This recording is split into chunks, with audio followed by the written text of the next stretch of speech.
Ang babae sa apartment 13. Sa puso ng abalang syudad, nakatayo ang isang lumang apartment, building, na puno ng mga nakakikilabot na elemento.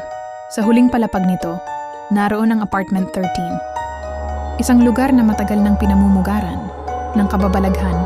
Ayon sa may-ari, isang dalagang babae ang namatay sa loob ng apartment 13. Sa isang malagim na pangyayari, maraming tanong ang umusbong. Simpleng aksidente ba ito? O may mas malalim na dahilan?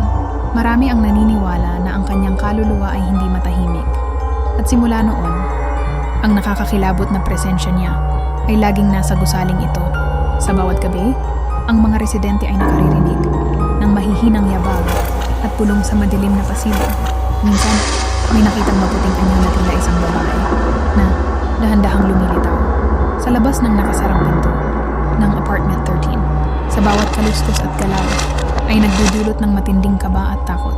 Isang gabi, habang mag-isa si Ana sa kanyang kwarto, naramdaman niya ang isang malamig na ihip ng hangin at paninindig ng balahibo. Nang siya'y lumingon, nakita niya ang pinto ng apartment 13 na bahagyang nakabukas at biglang isang babaeng nakaputi ang mabilis na sumugod sa kanyang direksyon. Ang dalagang namatay sa apartment na yun, puno ng takot at galit. Napatakbo si Ana palabas ng gusali. Ang kanyang kwento ay kumalat sa buong building.